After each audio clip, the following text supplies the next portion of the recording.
Okay students, आगे continue करते हैं। तो एग्जाम्पल नंबर, इसके पहले जस्ट ग्रॉस प्रॉफिट रेशियो का फॉर्मूला मैंने आपको समझाया, प्रॉफिटेबिलिटी रेशियोज का मीनिंग थोड़ा बहुत मैंने आपको बताया। एंड एग्जाम्पल नंबर 98 एक बेसिक सा सम है, एग्जाम्पल नंबर 98 वो मैंने आपको करवा दिया। ओके, अभी आगे कंटिन्यू करते हैं। एग्जाम्पल नंबर 99, धीरे धीरे ऑब्वियसली लेवल जो है वो बढ़ेगा। यहाँ पे आपको क्वेश्चन में रेवेन्यू फ्रॉम ऑपरेशन मतलब नेट सेल्स की वैल्यू दी हुई है।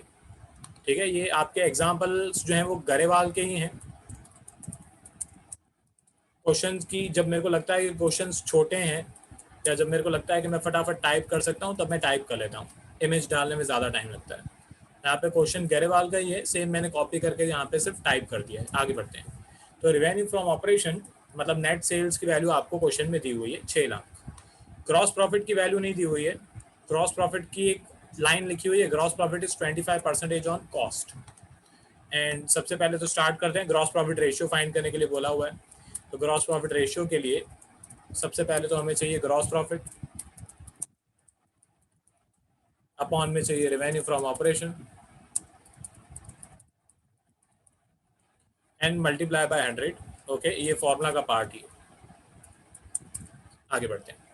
तो यहाँ पे रेवेन्यू फ्रॉम ऑपरेशन है हमारे पास, बाकी बच गया क्या, ग्रॉस प्रॉफिट। अब ये हम बहुत बार सॉल्व कर चुके हैं, gross profit on sales, gross profit on cost. एक लास्ट बार मैं आपको बता देता हूँ, ग्रॉस प्रॉफिट ऑन कॉस्ट अगर लिखा हुआ हो तो आप कॉस्ट को 100 सपोज करो। कॉस्ट से इनका मतलब हमेशा होता है cost of revenue from operation. हाँ, ये बात ध्यान में रखना। ओके, तो कॉस्ट से इनका मतलब है cost of revenue from operation, मतलब कॉस्ट की वैल्यू।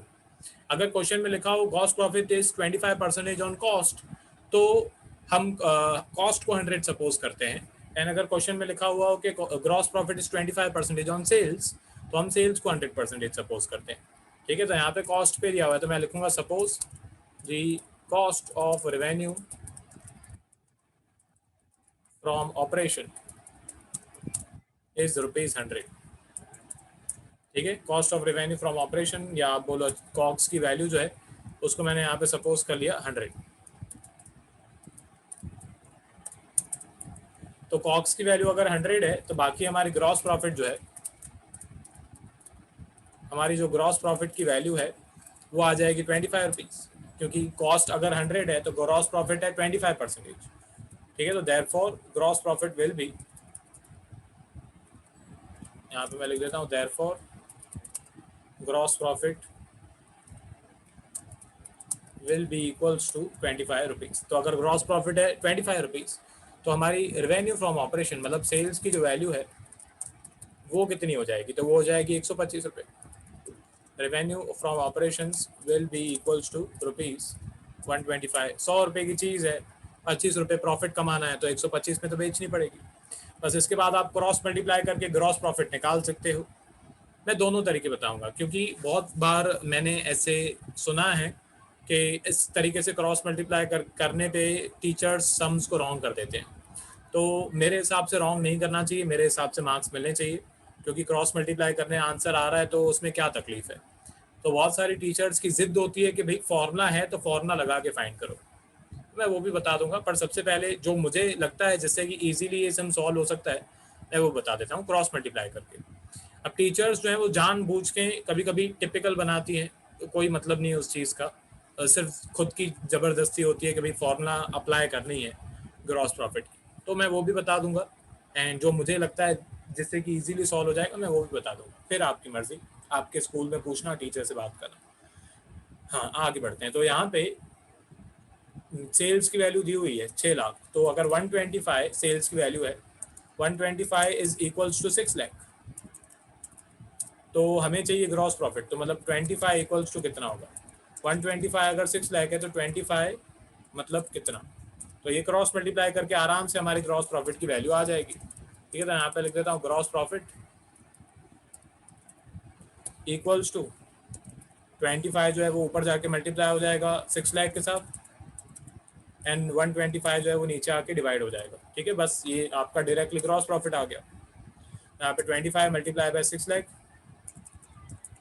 अपॉन 125, तो इसका आंसर आ गया है ₹1,20,000।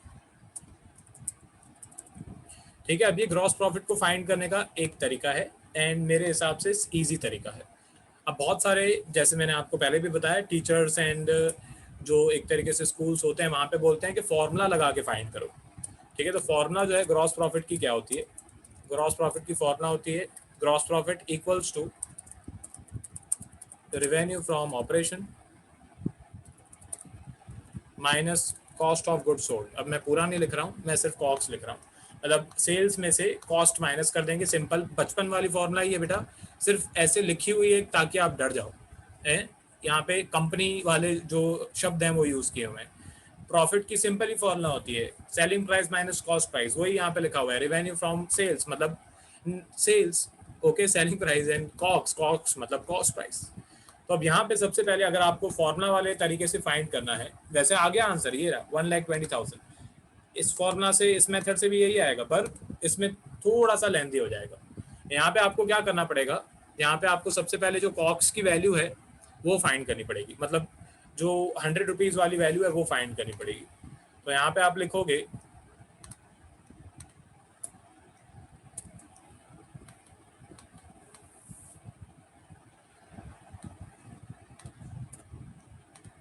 125 इक्वल्स टू 6 लाख। तो 100 मतलब कितना, ठीक है, मतलब यहाँ पे मैं क्या फाइंड कर रहा हूँ, पहले कॉक्स की वैल्यू फाइंड कर रहा हूँ। वो पहले मैंने क्या फाइंड किया, डायरेक्टली क्रॉस प्रॉफिट। ठीक है, तो यहाँ पे अभी कॉक्स की वैल्यू आएगी तो हो जाएगा कॉक्स इक्वल्स टू, आपको कॉक्स नहीं लिखना है ऑब्वियसली, मार्क्स कटेंगे कॉक्स लिखोगे तो, पूरा पूरा लिखना revenue from, cost of revenue from operation या कॉस्ट ऑफ गुड्स सोल्ड। तो यहाँ पे 100 जो है ऊपर चला जाएगा, मल्टीप्लाई हो जाएगा 6 लाख के साथ, 125 नीचे आ जाएगा। तो बाकी हमारी कॉक्स की वैल्यू यहाँ से आएगी, पहले कॉक्स की वैल्यू आएगी, ये हो जाएगा 100 मल्टीप्लाई बाय 6 लाख अपॉन 125। ठीक है, तो इसका आंसर आ रहा है 4,80,000। अब ये जो है ये 4,80,000 है कॉक्स की वैल्यू, हमें चाहिए ग्रॉस प्रॉफिट की वैल्यू। तो ग्रॉस प्रॉफिट की फॉर्मूला जो है वो मैंने ऊपर लिख दी है। ठीक है, रेवेन्यू फ्रॉम ऑपरेशन कितना है, revenue from operation 6 lakh. 6 lakh में से कॉक्स की वैल्यू कितनी है, 4,80,000। तो 6 लाख में से 4,80,000 माइनस कर दोगे तो भी आपका आंसर 1,20,000 ही आएगा। ठीक है, तो इस तरीके से करो, पहले वाले तरीके से या जो मैंने जस्ट अभी बताया फॉर्मूला लगा के, दोनों से ग्रॉस प्रॉफिट का आंसर तो सेम ही आने वाला है। ठीक है, दोनों अभी फिलहाल दोनों लिखना, फिर बाद में जैसी आपकी मर्जी, जो आपको याद आए एग्जाम में, ठीक है, या जैसे आपकी टीचर बोले। अब फाइनल कैलकुलेशन मैं यहाँ पे बीच में कर देता हूँ, ग्रॉस प्रॉफिट रेशियो की कैलकुलेशन। ठीक है, तो gross profit ratio equals to gross profit 1,20,000 upon revenue from operation. Revenue from operation जो है वो क्वेश्चन में कितना दिया हुआ था, 6 लाख रुपए, तो अपॉन में आएगा 6 लाख मल्टीप्लाई बाय 100 कर दो। बस अभी इसको सॉल्व करना है आपको।